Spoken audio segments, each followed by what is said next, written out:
and to do these things. Because, yung Oman, yung Qatar, yung Kuwait, meron din eh. Tama po ba yun?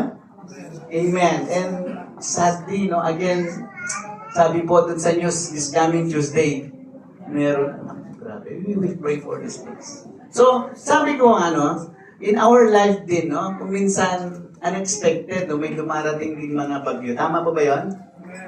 Problema and everything. Baha kung minsan ng problema. Tama ba yun? And sometimes, we can say na napaka-imposible yata na masolba natin to. No?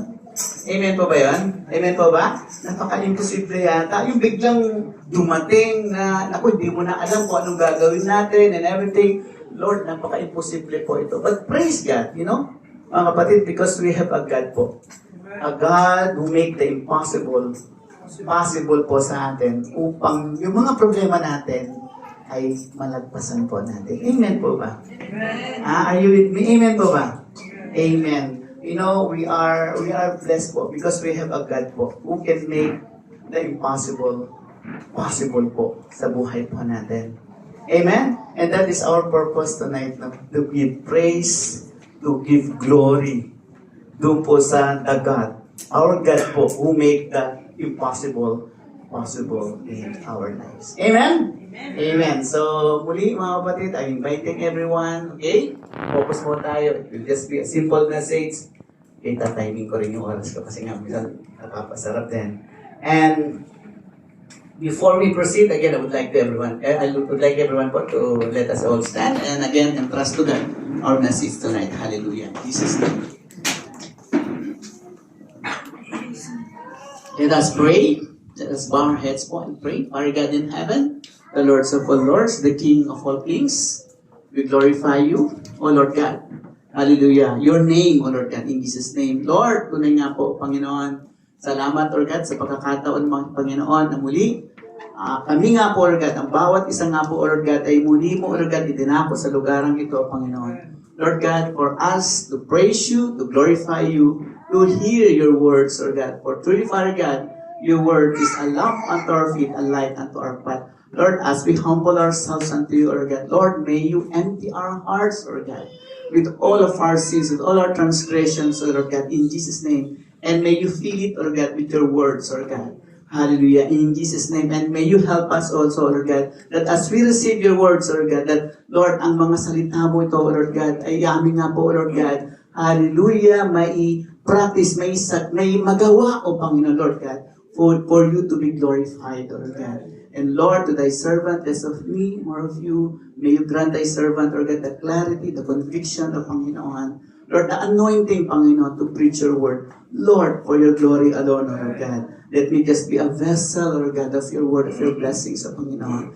And Lord, sa lugarang ito, Panginoon, may you cover it, Lord God, with your precious blood, Panginoon, in Jesus' name. And whatever works of the enemy, you rebuke it in the mighty name of Jesus. And Lord, we claim victory, Lord God. In Jesus' precious name, we all pray. And all of us will say, Amen. Praise God po. Tayo pong lahat ay po. Amen. So, it's just a simple message po. And yung pamagat po ng message po natin sa gabing ito is, all the while I thought. Ano po yung sa Tagalog? All the while I thought. Ang akala ko. Ayan. Okay? Ang akala ko. Okay? At ang verse po natin was taken from the book of Job. Chapter 1, verse 6 to 12. Okay? So, yung Job na yan, alam na po natin yan. Okay? Ang akala ko ay. Okay? All the while, I thought. Let us read po our verse. Read with me po. Okay? One day, the angels came to present themselves before the Lord. And Satan also came with them. The Lord said to Satan, where have you come from? Satan answered the Lord, from roaming throughout the earth, going back and forth on it. Then the Lord said to Satan, have you considered my servant Job? There's no one on earth like him. He is blameless and upright, a man who fears God and shuns evil. Does Job fear God for nothing? Satan replied, have you not put a hedge around him and his household and everything he has? You have blessed the work of his hands so that his flocks and herds are spread throughout the land. But now, stretch out your hand and strike everything he has, and he will surely curse you to your face. The Lord said to Satan, very well then, everything he has is in your power, but on the man himself, do not lay a finger. Now, sa Tagalog, para majukan natin, makon natin. Dumating ang araw na ang mga anak ng Diyos ay humarap kay Yahweh at naroon din si Satanas. Tinanong ni Yahweh si Satanas, ano bang pinagkakaabalahan mo ngayon? Nagpapabalik-balik ako sa lahat ng sulok ng daigdig, sagot ni Satanas. Napansin mo ba ang lingkod kong si Job? Tanong ni Yahweh. Wala siyang katulad sa daigdig. Mabuti siyang tao. Sumasamba sa akin at umiiwas sa masamang gawain. Dugtong pa ni Yahweh. Sumagot si Satanas, sambahin pa kaya kayo ni Job, ni Job, kung wala na siyang nakukuha mula sa inyo. Inaalagaan niyo siya, ang kanyang pamilya at ang lahat ng ari-arian niya. Pinagpapala ninyo ang lahat ng kanyang gawain at halos punuin ninyo ang kanyang kayamanan, ang buong lupain. Subukan ninyong alisin ang lahat-lahat sa buhay niya at harap-harapan niya kayong susumpain. Sinabi ni Yahweh kay Satanas, kung gayon, gawin mo ng lahat ang gusto mong gawin sa kanya, huwag mo lamang siyang saktan at umalis si Satanas sa harapan ni Yahweh. Glory to God po sa pagkabasa po na kanya pong salita. Alam niyo po mga kapatid, today there are so many type of scam. Alam mo ba yung scam? Okay? There are so many types of scam po designed to trick, designed po to deceive people. And as days goes by, as days goes by, itong mga scam na ito they are more and more convincing. Napaka-convincing, di ba? And after some time, ano ba mangyayari? You will never hear from them again. Tama po ba yun? Sino po rito yung na-scam na? Sino yung na-scam na? Okay? Marami na pong na-scam, no? Ang tanong, okay? Ang tanong, bakit po na-scam ang tao? Bakit po na-scam? Para makapera daw. Bakit ka na-scam, okay? The real reason po why na-scam po is yung tao is because they don't know the truth. Akala ko totoo. Di ba? They don't know the truth. Okay? Alam niyo po mga kapatid, in our place, dun sa Cagayan, okay? Ito po yung nalunod. Nalunod po sila. Actually, isa pong minor. Nalunod po sila dahil naligo po sila sa tubig. Last March po yun. Alam niyo naman, kapag mahal na araw, di ba? Kompleto ang pamilya, yung holiday, yung mga taong, yung 7 po sila, actually, 7 po sa isang minor, nalunod po sila. Bakit? Kasi po, nung naligo po sila, ang akala po nila, mababaw. Okay? All the while, I thought. Alam niyo po mga kapatid, marami pong naloloko, marami pong namamatay dahil po sa maling akala. Tama po ba yun? Can I hear amen po? Amen. Akala ko, guwapo ako. Akala ko, maganda ako. Di ba? Akala ko, payat ako. Tinignan ko sarili ko, mabigat pala ako.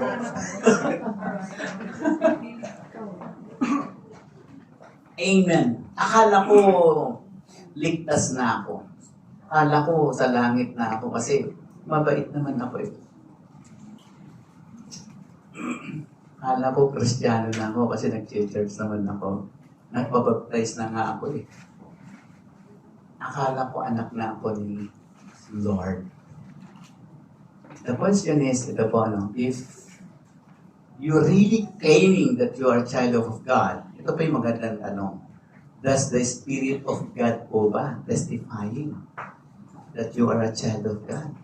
In your heart po ba, sa iyong puso, are you really surrendering? Are you really obeying the Word of God? If you are really a child of God, nagmamanifest po ba yung salita ni Lord sa buhay po natin? If you are a child of God, nakikita po ba si Jesus sa buhay natin? Yun yung magandang tanong, di ba? Tama mo ba yan? Word of God. Sabi po dito, no? In Matthew chapter 7, verse 20, therefore, by their fruits, you will know them. Men by nature sometimes, no, we are very good po in speaking. Kristiyano ako, anak ako ni Lord. Pero, paano po ba tayo namumuhay? Ano po ba yung nakikita sa atin? Ano po ba yung fruit na yan na tinatawag natin? Okay? Sabi po rito, no, in Galatians chapter 5, verse 22 to 23, napakasimple po ng message po natin sa gabi nito. Okay? Sabi po rito, sa isang Kristiyano, if you are claiming that you are a child of God and you are having this relationship with God, siyempre, nandun sa iyo yung spirit ng Panginoon Diyos, so dapat visible po sa atin to. Am I right to say? Visible po ba yung love sa atin? Does the love of God po ba visible sa atin? Talaga naman. Love ba yun? Okay? Yung joy. Sabi po ng kapatid natin, we must rejoice. Joy, rejoice in the sense that in spite of everything, still dapat nandun po yung rejoice, nandun po yung joyful tayo. Amen po ba? Sino po ba rito yung nagre-rejoice dahil bumabaha? Alam ko yung mga parents, kasi yung mga ibang parents, yung boss ko, Joseph, it's nice to have this climate sometimes. Why? Because children, there's no school. All online, sabi po niya. Okay. Okay? So sabi po, patience, kindness, goodness, faithfulness, gentleness, and self-control. Tanongin mo sarili mo, nakikita po ba ito sa buhay ko? Okay? Hala. Okay? Now, ito po mga kapatid, my dear brethren, alam niyo po ang ating pong Panginoon Diyos. God doesn't want us to live our life to the point po, akala mo.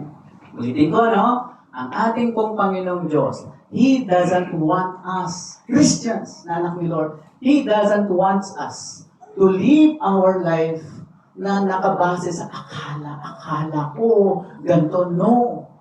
In fact, Jesus Christ came down from heaven. He offered His life on the cross. Bakit? For us to have this protection. For us to have this 100% assurance. For us to be forgiven from our sins. And for us to have a victorious life. Amen po ba? Amen po ba? Amen. Okay, that's why, alam mo, kapag namumuhay po tayo sa akala, there will be a time in your life. Akala ko, dito ako. Kasi ganito naman ako yung pala. Okay? Doon po tayo sa kabila. And that is our purpose tonight. No? The reason why we are here is to study the Word of God. To know the truth. Bakit po natin kailangan malaman ng katotohanan, mga kapatid? Kasi po, mayroon pong nag-i-scam. Sino ba nag-i-scam? Si Satan. Okay? We need to know the truth for us not to be scammed by Satan. Inunta. Kunti lang naman eh. Okay lang yan. Scam. Amen po ba? Amen. Amen po ba? Amen. Amen. Medyo upan ko. Amen. So, glory to God. Now, ano po ba yung title ng message natin sa gabing ito? Okay? All the while I thought. Ang akala ko ay, sabi ko ito. Okay? And the encouragement of tonight's message po, mga kapatid, is for us not to have this wrong perception when it comes to our relationship sa ating pong Panginoon Diyos. Kasi kung minsan, ang akala natin na kay Lord tayo. Okay? Number 2, encouragement po natin, for us to understand that when trial comes in our lives, we don't have this wrong perception why God allowed trials na mangyari po sa buhay natin. Kasi kung minsan, naku, may pinagdadaanan, hindi ako love ni Lord. Are you with me po? Amen. So, ito po yung encouragement po natin. There are 4 points po, mga kapatid, na ating pong pag-aaralan sa gabing ito. Okay? Very quick message. Sabi po dito, ang akala ni Satan, okay? Ang akala ng asawa ni Job, ang akala ng mga kaibigan ni Job, ang akala ni Job. Puro akala. Okay? So, number 1 point po natin, okay? Satan thought, ang akala ni Satan, that Job served God for what he could get. Ang akala ni Satan, kaya lang nagsiserve si Job is because dahil sa blessings. Amen. Di ba? Amen po ba? Sabi po rito, no? Sabi po ni Lord, no? Oh, Satan, have you seen my servant Job, who is blameless and upright, who feared God and shuns evil? Satan, have you seen my servant FCCI01? They are upright and blameless. They fear God and shame evil and shun evil. Yun po yung tanong ni Juan, no? Ni Lord, kay Juan, kay Satan. Ano sagot ni Satan? Ito, sabi niya, does Job fear God for nothing? Satan replied, have you not put the heads around him and his household and everything he has? You have blessed the work of his hand so that his flocks and herds are spread throughout the land. But now, stretch out your hand and strike everything he has, and he will surely curse you to your face. The Lord said to Satan, very well then, everything he has is in your power, but on the man himself, do not lay a finger. Then Satan went out from the presence of the Lord. Alam mo, sabi po ni Satan, kaya lang naman nagseserve yan eh. Kasi, bless mo eh. Kaya lang naman nagseserve yan kasi pinapaboran mo. Subukan mong huwag i-bless yan. Okay. Subukan mo ang i-bless yan. Hindi na yan na-attend sa church. Hindi na yan mag-praise God. Hindi, isusumpa ka yan. Yun po yung sabi po ni Satan. Amen po ba? Tama po ba yun? Okay?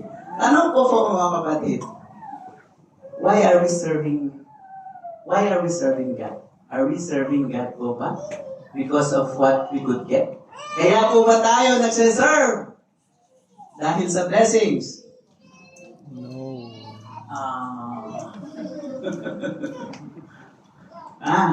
Ba't ka nagsiserve?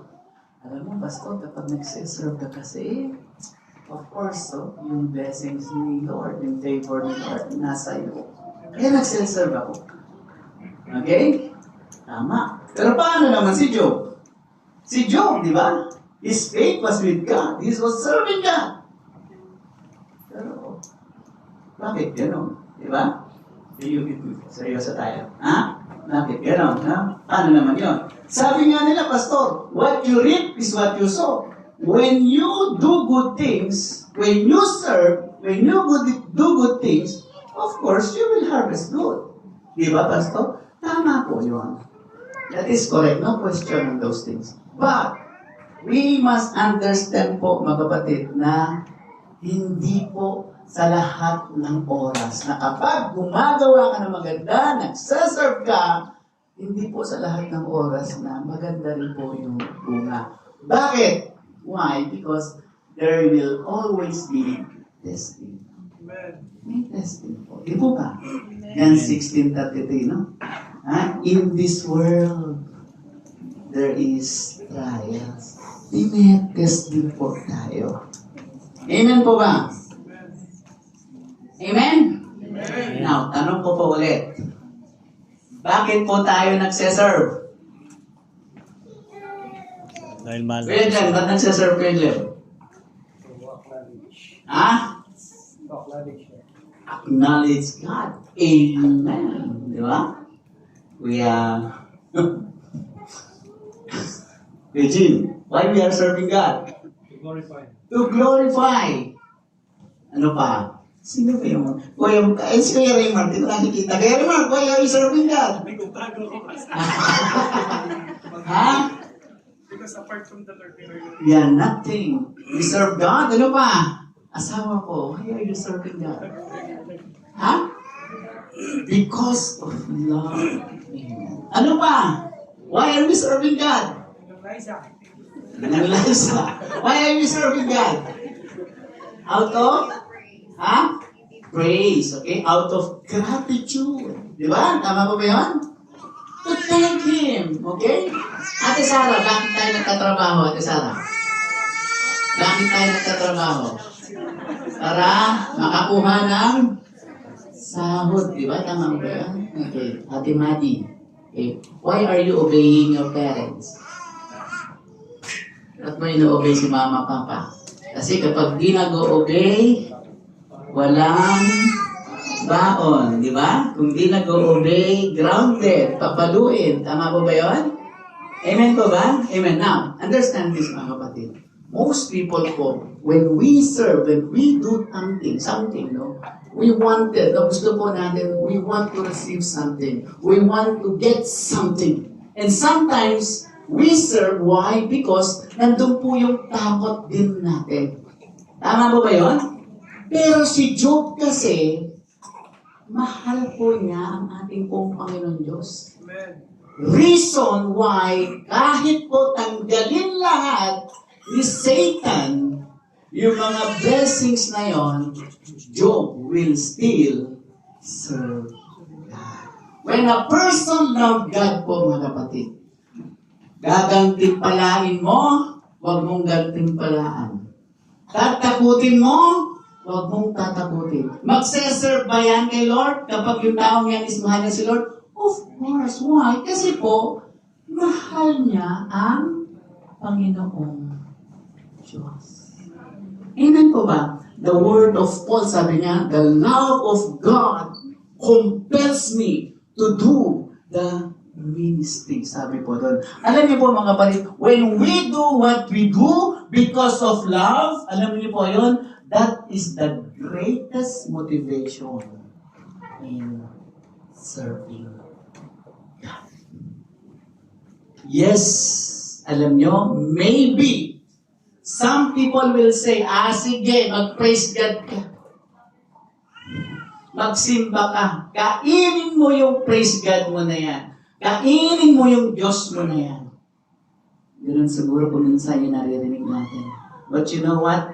There will be a time po mga kapatid that you will prove them wrong. Why? Because God Himself, mga kapatid, will be the one to defend you as long as you will give priority po mga kapatid in serving God.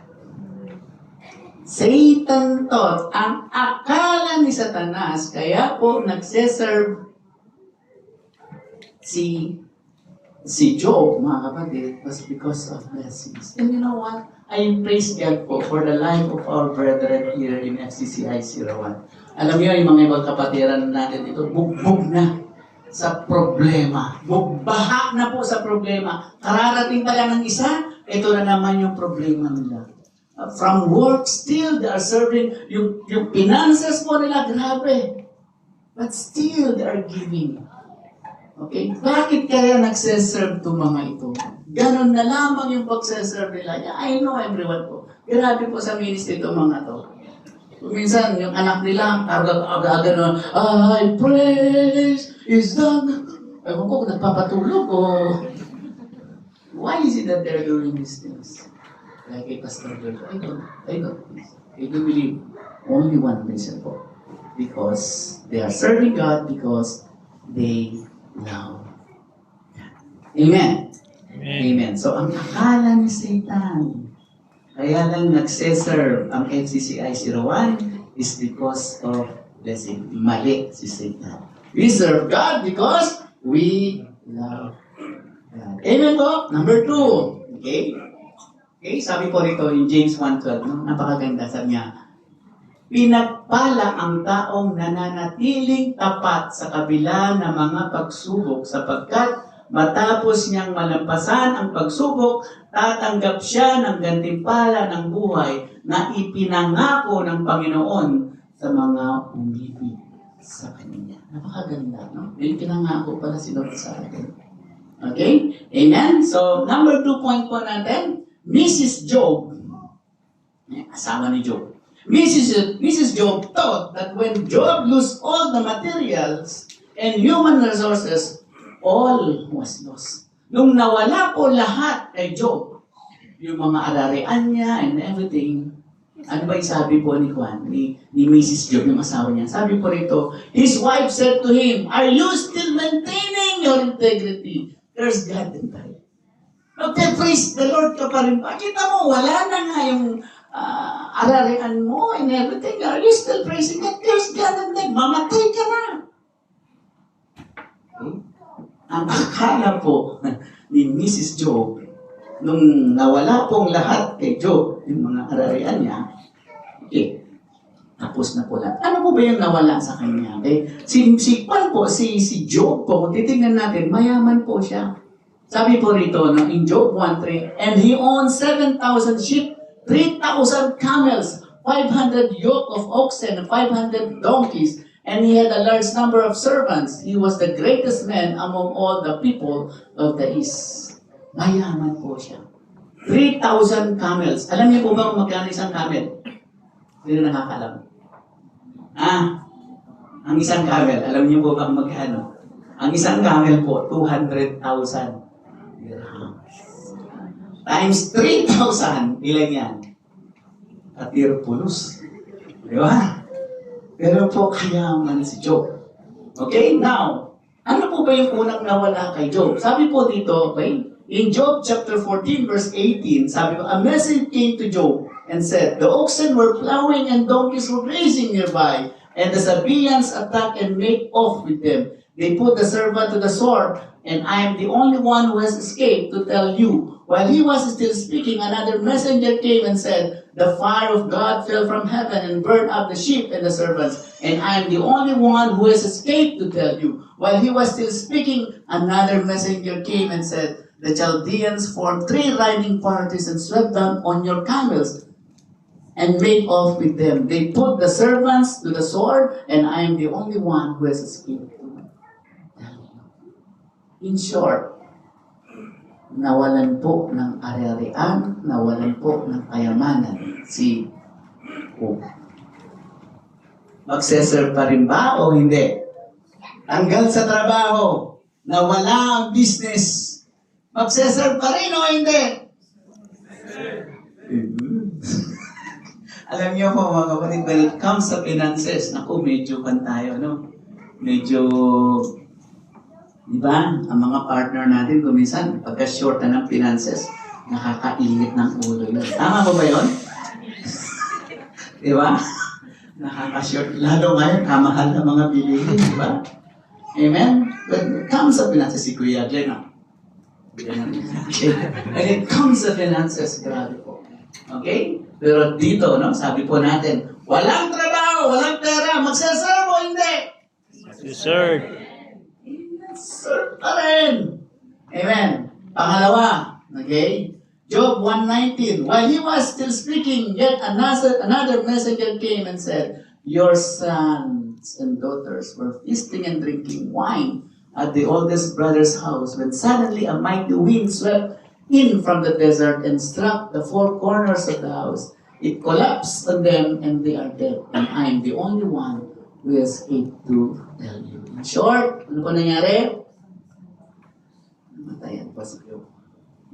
Sir po hindi. Amen. Sir. Amen. Yung mahirap. Forbid, di ba? Amen po ba? Amen. But still, no? Si Job, nag-serve po siya. Job still serve God. Why? Kasi mahal niya si Lord eh. Mag-church pa rin ako. Okay? Then sabi ni Satan, kaya yung nag-church pa rin yun. Kaya naman nakaka-praise God pa rin yun. Kasi malakas pa yun eh. So, sabi ni Satan, sige, bigyan natin. Ano ba binigay? Skin for skin, Satan replied. A man will give all he has for his own life.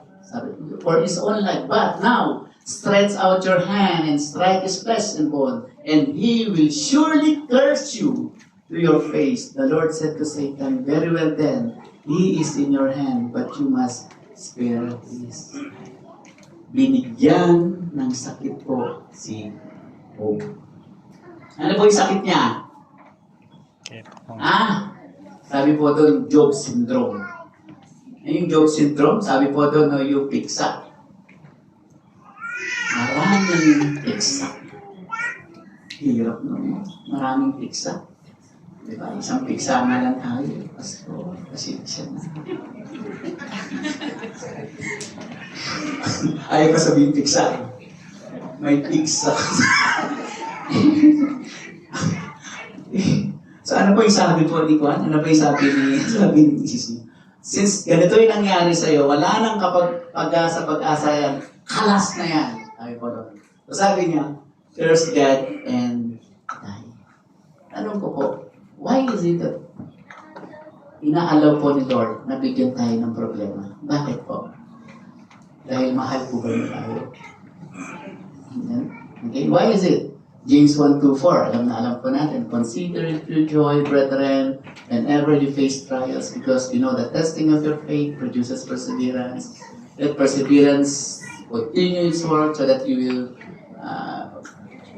will know it and be matured. Sabi po ito, nakalimutan ko yung dulo.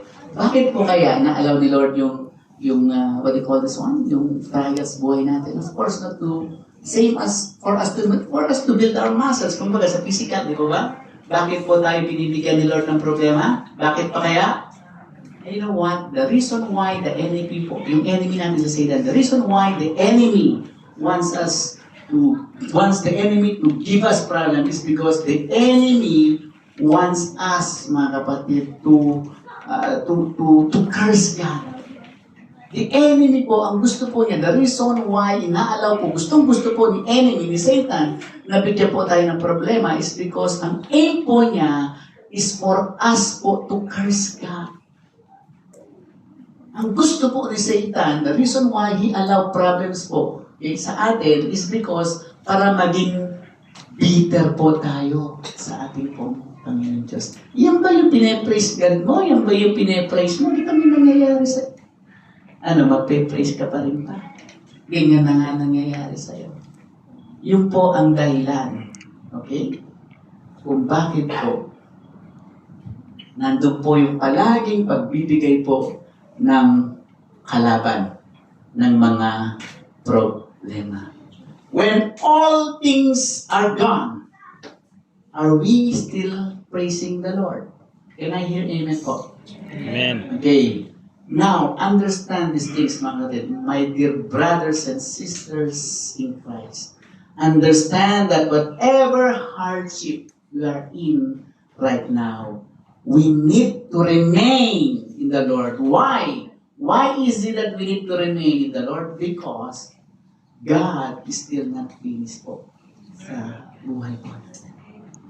Hindi pa tapos si Lord sa buhay po natin. Amen po ba? Amen. Word of God, sabi po rito, no? Ito po yung sinabi ni Job pala, no? Kay sa asawa niya. Sabi po rito, he replied, you are talking like a foolish woman. Shall we accept good from God and not trouble? Sabi po niya sa amin, ano ba, blessings lang ba ang hinihingi mo kay Lord? Kapag trials na, ayaw mo na.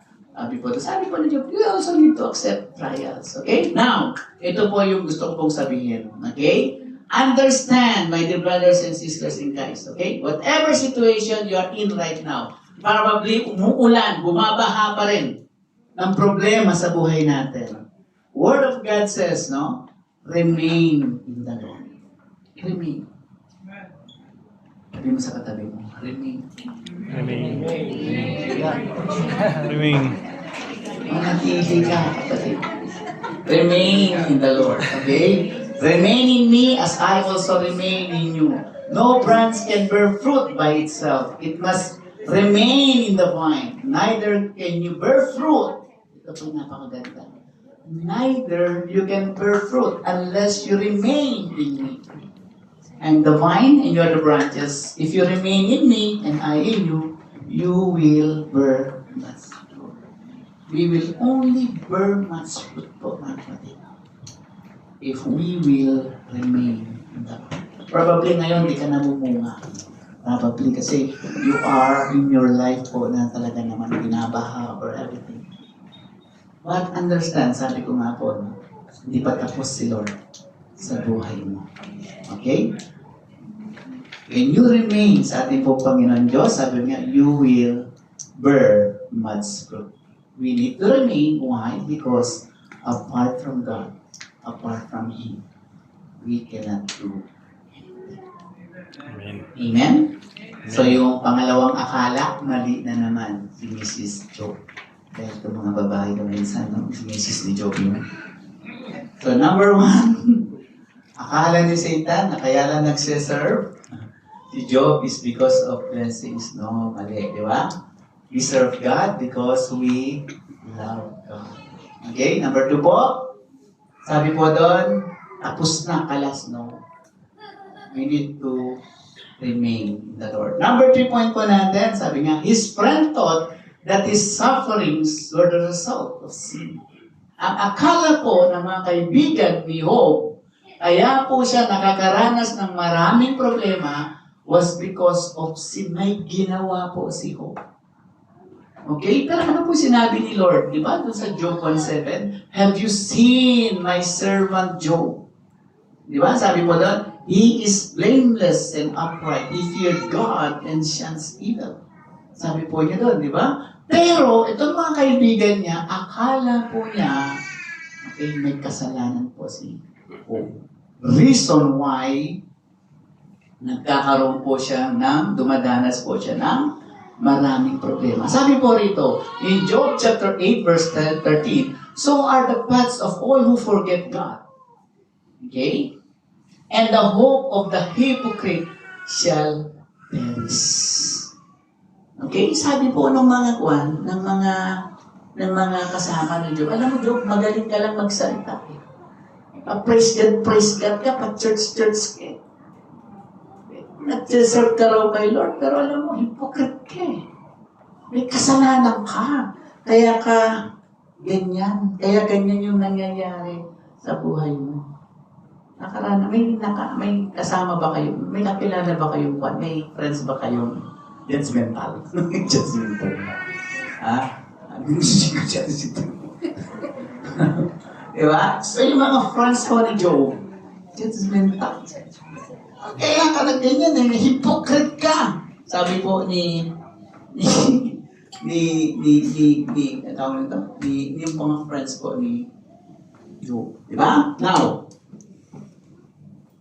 sabi po rito, no?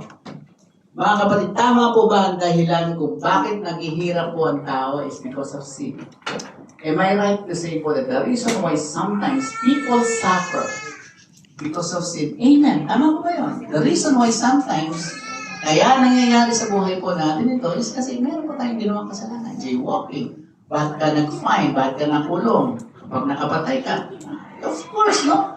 There is suffering. But we need to understand po mga kapatid, there might be people who suffer because of sin, but we need to understand that there are also people who suffer because of godly things that they are doing. Iba yung mga disciples po ng Panginoon Diyos. They're right. Why? Because of the godly things po na ginagawa po nila. Amen po ba? Amen. Ulit, tanong ko po. Why is it that God allows trials in our life? Bakit? Bakit? Alam niyo po mga kapatid, sabi po rito, no? Trials daw po kasi are God's blessings. If we will really, no? study the Bible. Yung trials po na nangyayari sa buhay. If you are with God, if you really understand the Word of God, trials actually are God's blessings. Trials, mga kapatid, are like sandpaper. Alam mo yung sandpaper? Saan po ginagamit ang sandpaper? Ha? Ang kinis. Alam nyo, sa atin po, mga kapatid, tayo po, we have some rough surface sa buhay po natin. Tama po ba yun? Probably our attitudes, yung mga panahon natin, yung mga ginagawa natin. These are rough surface po. And God po used trials as a sandpaper for Him to refine. Para po gawin niyang pino yung mga rough surface sa buhay po natin. Are you with me po?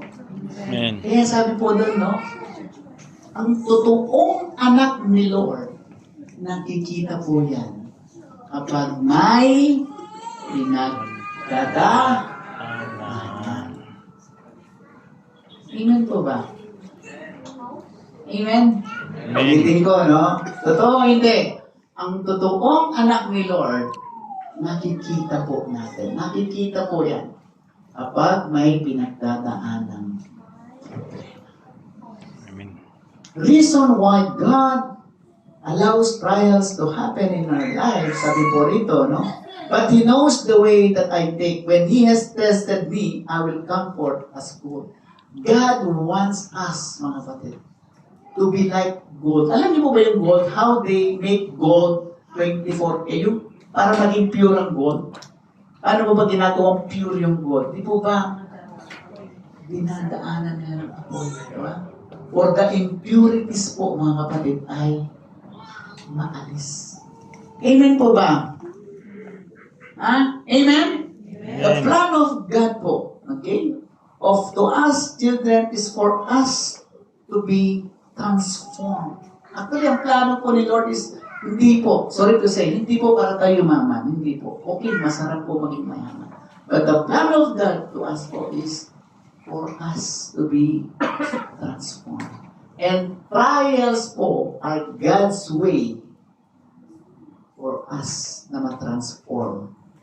God's way po, mga kapatid. Okay? For us, mga kapatid, na makita po yung nais ng ating pong Panginoon Diyos sa buhay po. Amen po ba? Okay? Ang akala po ng mga kasamahan po ni Job, the reason why Job was suffering was because he had committed sin against God. Mali po sila. Amen? Okay? Amen. In James chapter 1 verse 12, okay, sabi po rito, Blessed is the one who perseveres under trial, because having stood the test, that person will receive the crown of life that the Lord has promised to those who love Him. When we are steadfast po sa mga pagsubok na dumarating sa buhay po natin, alam niyo po, mga kapatid, sabi po rito, the crown of life that the Lord has promised to those who love Him. You know, my dear brothers and sisters in Christ, we all know naman, our life here on earth po is, paano ko sasabihin, is short, madali lang. Okay? Sabi po nila, maiksi lang ang buhay dito. That's why we need to enjoy. Yes, di ba? But, ito po yung problema. Yung sunod na buhay, yung po yung matagal. Dalawa lang po yung buwan. Pupuntahan po natin sa maganda at pangit. So, kung gusto po natin sa maganda, ngayon pa lang, ayusin na natin. Tama po ba yan? Amen. Amen. Glory to God. Okay? Next po, Job himself thought that God was unkind. When Job po was suffering, ang akala niya, si Lord po is unkind. Sabi po dito, in Job chapter 2 verse 27, as surely as God lives, who has denied me justice, the Almighty who has made my life bitter. Sabi ni Lord, mabait naman ako eh. I'm with you. Sabi po tignan natin ang buhay ni Job. No? But why is it that you denied me justice? And you made my life bitter. Naging bitter nga po yung buhay niya kasi nga, nawala po lahat sa kanya. So Job thought, ang akala ni Job, okay, that God was unkind. When we say unkind, ano ibig sabihin sa Tagalog? Malupit. Panginoon, malupit ka. Okay? Wala kang awa, Panginoon. I join in the ministry. Kung makita mo nga yung buwan ko, yung time ko, pagpasok ko sa work, pag-uwi ko sa work, diretso na ako kagad sa bahay nila, Pastor. Nagpa-practice kami. Nagbibigay ako ng tithes. Pero Lord, bakit ganito yung ginagawa mo sa buhay ko? Why am I suffering like this? Ba't ako natanggal sa trabaho? Bakit yung prayer ko hanggang ngayon? Hindi mo sinasagot. You're unkind. Diba? Malupit ka, Lord. Tama ba yun? Tama po ba yun? Okay. Alam niyo po mga kapatid, marami pong tanong si Hope. Titingnan po natin na kuminsan di po natin masagot, no? Sa buhay natin. Because sometimes ganun po nangyayari, no? Ando po yung bakit nangyari yun sa akin? Bakit kinuha mo, Lord? Alam mo naman, in my heart, Lord, alam mo ang puso ko. Bakit nangyari? Di ba? Marami po tayong katanungan na gano'n, no? Tama po ba? Sino po ba rin yung nagtatanong? Sa mga, nagtatanong kay Lord, Lord, bakit nangyari sa akin to? Meron po ba nagtatanong ng gano'n? Ako rin po minsan nagtatanong. Ewan ko lang sa inyo. Nagtatanong din po tayo kay Lord? Are we asking God also, Lord, bakit gano'n? Amen. Can I hear po? Sino po ba rin nagtatanong kay Lord? Di ba? Ang ganda ng, di ba? Lord, alam mo naman ang puso ko. Alam mo na, di ba? Parang ikaw pa, saka si Lord yung nag-usap, Lord, alam mo naman, di ba? Anong gano'n? Ba't mo naman ako? Good boy naman ako, Ba't gano'n ang nangyari, Lord? Do I deserve those things? Di ba? Nagde-devotion ako, nag-aaral nga ako ng Bible. Alam ko na nga yung 66 books. Pero bakit gano'n ang nangyayari sa buhay ko? Di ba? So sometimes you ask God. Now, how did God answer Job? Ano kaya yung answer? Sabi po ni Lord sa kanya, nakikita mo ba yung ocean na yan? Nakikita mo ba yung tubig na yan? Nakikita mo ba yung bundok na yan? Are you getting me kung paano in-answer ni Lord, si Job? Nakikita mo ba yung mga bagay na yan? Nakikita mo ba yung mga bagay na yan? Nakikita mo ba yan? Yung lumilipad na ibon na yan? Nakikita mo ba yan?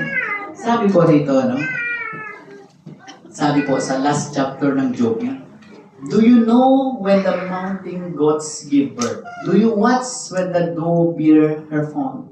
Do you count the months till they birth?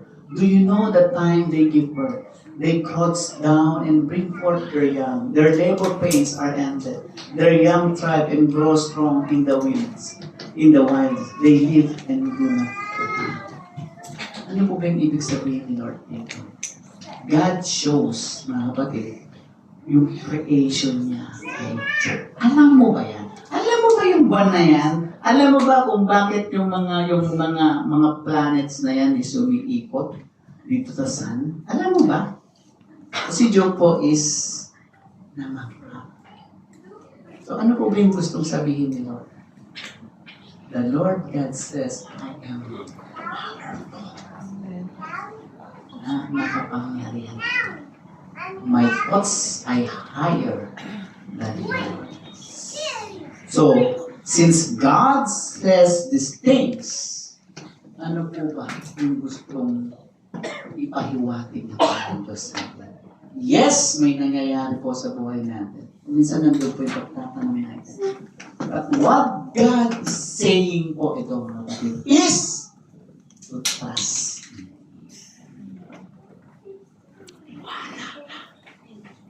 There might be question po sa buhay po natin. Yes. Me also sometimes, sometimes I had this, Lord, tumatayo ako. But why? Diba? Amen? Diba? Good boy naman ako. Compare naman dito sa kapitbahay ko, Lord. Dati siya na lang yan. Ate Kenny, di ba siya na lang? He's joking, no? Di mo ba? But what God is saying, mga kapatid, whatever it is, your question and everything, God is saying, I am powerful. I know what will happen tomorrow. And since I know, and since I'm powerful, you need to trust. Amen po ba? Amen. We might never know, Lord, bakit hanggang ngayon wala pa yung pinag-pray ko? Trust me. Sabi ang ating Panginoon. Proverbs 3:5-6, sabi niya, trust in the Lord with all thy hearts and lean not on your own understanding. In all your ways acknowledge Him, and He will make your paths. What is the key? We need to put our faith, our trust sa ating Panginoon. Diyos. Amen. Amen po ba? Are Amen. we trusting God po ba? Amen. Are we trusting God? Amen. And since nahimasmasan si Job, anong ginawa ni Job? Nahimasmasan po siya. Okay? Nakita mo ba yan? Pinakita sabi ni Job, no? Job chapter 42 verse 6, therefore, sabi niya, I despise myself, okay, and repent in dust. And Job po, mga kapatid, repented. Humingi po ng tawad si Job. Amen po ba? After some time po na nandun yung pagtatanong natin, are we bowing our heads together? I do believe, no, kapag tayo po'y nagtatanong sa Panginoon Diyos, at the end of the day, God will answer our prayers. At the end of the day po, when we pray, after we sing a song of praise po, nandun po yung joy na nararamdaman po natin sa puso po natin. Amen po ba? Amen. Okay? So, sabi po rito, no? Ang pamagat po ng mensahe natin is all the while. Ulitin ko, no? We should not live our life po with the notion na sa maling akala ko ay, okay? Satan thought Job served God for what he could get mali. The reason FCCI was serving God was because mahal po natin ang ating pong Panginoon Diyos. Mrs. Job thought that when Job lost all the materials and human resources, all was lost. No. Okay? We will still serve God because God is everything to us. Okay? His friend thought that his sufferings were the results of sin. No. Mali na naman. Yes, no? May mga problema po tayo, but that, not all the time po, that was the result, a result po of our sins. The reason why sometimes meron po tayong problema, mga kapatid, was because God wanted to mold us para makita po yung wangis po ng Panginoon Diyos sa atin. Amen po ba? Job himself thought that God was unfaithful. God is not. He's full of love, full of grace. Our sins. The world is full of people na namumuhay po sa akala. Akala ko po, ganito ako. Akala ko po, ganito. Akala ko po, kaya ko. No, hindi po natin kaya. Ulitin ko, ano? Akala mo kaya, no, hindi po natin kaya. And that's the reason why Jesus Christ came down from heaven. Amen po ba? Amen. Dahil hindi po natin kaya. Sabi nga po sa word natin kanina, apart from God, we cannot do anything We should not believe po in the scam of our enemy. Magaling na scammer yan. Si Satan. Okay? Amen po ba? Na mas masaya kapag wala kang Diyos. No? Yung po yung scam ni Satan eh. O, alam mo, mas maganda kapag wala ka dyan sa praise the Lord na yan. Sa Diyos na. Because when you are out of the church, when you have freedom, mali po yan. That is a scam. The truth is, mas masaya po kapag tayo po ay nagtitiwala, nananampalataya sa ating po Panginoon Diyos. Bakit? Kasi po, when we are with God, when we are praising God, when we are obeying God po, ang buhay po natin, meron pong direksyon. When we put our faith unto God, when we trust God, mga kapatid, ang buhay po natin may kayusan. When we trust God, when we obey God po, mga kapatid, ang buhay po natin, nakakamtan po natin, mga kapatid, yung totoong pagpapala po, okay, na ibinibigay po ng ating pong Panginoong Diyos. Huwag po tayong mamuhay, mga kapatid, sa akala. Sabihin sa katabi mo, huwag kang mamuhay sa akala. Huwag kang mamuhay sa akala. Akala mo, ha? Okay? Huwag kang mamuhay sa akala. Okay? But instead, okay, we should know the truth. Okay? Sabi po rito, in our verse po, okay, then Jesus declared, I am the bread of life. Whoever comes to me will never go hungry. And whoever believes in me will never be thirsty. That is the truth. Okay? Huwag kang maniwala sa scam ni Satan. Okay? Last verse po natin. Sabi again, Jesus spoke to them saying, I am the light of the world. Okay? Whoever follows me will not walk in darkness, but will have the light of life. What is the title of our message for? All the while I thought, ang akala ko ay. Let us all stand for the prayer.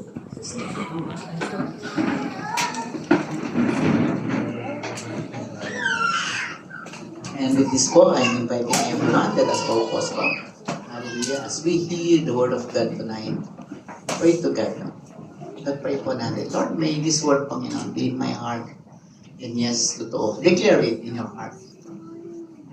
Lord, tulungan mo nga po ko, Panginoon. Hallelujah. Huwag mamuhay, O Lord God, ang akala. But for me, to help me, Lord God, to live in the truth. And the truth is your word, Lord God. In Jesus' name. Lord God in heaven, Lord, we thank you, Lord God, for your word, O Lord God, that you have revealed unto us tonight, Panginoon. That we need to live our life, Lord God, not on the lies of the enemy, but to live our life according to the truth. And the truth is your word, Panginoon. Lord, as we have received, Panginoon, ang iyong mga salita, Lord God, sa gabing ito, Lord God, Lord, help us, O Panginoon, to put it into practice for us, Lord God, to have a transformed life, Lord God, through you. Truly, Father God, hallelujah, apart from you, Lord God, there's no blessings. Apart from you, Lord God, there's no victory. Apart from you, Lord God, there's no salvation. Lord, as we surrender, Lord God, our lives unto you, Lord God, may you lead us, Lord God, and our family, not to our will, Lord God, but according to your will, because greater, Lord God, is your plan to us. Bless your church, O Lord God. Bless your leaders. Bless all the members, the members of this church. Bless our family. Bless mo nga po, Lord God, ang aking mga kapatid, Panginoon, na nandito, Panginoon, sa gabing ito, Panginoon. Mangusap ka nga po, Lord God, sa kanila. Whatever situation, no, Panginoon, they are in right now. Lord, speak to them, O Panginoon. Speak to them, O Panginoon, that this is only a temporary thing, O Lord God. Telling to them, O Lord God, Lord, na hindi ka patapos, O Lord God, sa buhay po nila. Amazing things, greater things, blessings will come to their lives. Sabihin mo, Lord God, as long, O Lord God, that they will commit as long as they will remain unto you, Panginoon Diyos. Maraming salamat, Panginoon, muli, Lord God. Hallelujah, sa ipong salita na siyang nahayag, Lord God, sa gabi nito. In Jesus' precious name we all pray. And all of us will say, Amen. Praise God po. Hallelujah.